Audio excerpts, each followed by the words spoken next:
হয়েছে। এই দেশের সেনাবাহিনী যখন পিলখানার হত্যাকাণ্ড হয়, পিলখানার হত্যাকাণ্ডের সর্বপ্রথম মিসগাইড সেনাবাহিনীকে আপনি করছেন মিডিয়ার মাধ্যমে। আপনারা যখন ভুল তথ্য দিচ্ছেন, আপনাদের মাধ্যমে সর্বপ্রথম সেনাবাহিনী মিসগাইড হয়েছে।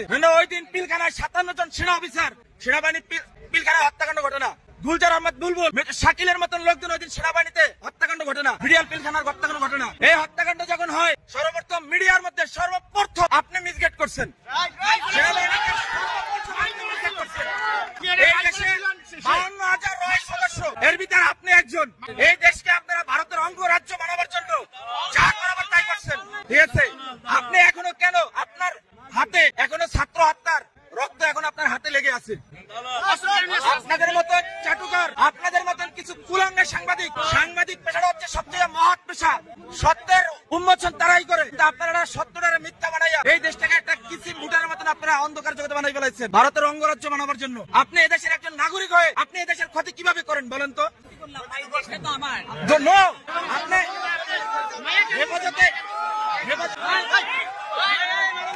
হেফাজতে ইসলামকে আপনারা কিভাবে ধ্বংস করে দিচ্ছেন বলেন? হেফাজতে ইসলাম নিয়ে আপনি মামুনুল হক সাবুজুর নিয়ে আপনি বাবুনগরে নিয়ে আপনি এদেরকে নিয়ে কি মন্তব্য করছেন বলেন?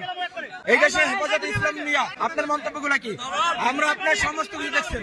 এই দেশের সাংবাদিক বলতে আপনি কুলাঙ্গার, এই দেশের সাংবাদিকরা আপনি ধ্বংস করছেন।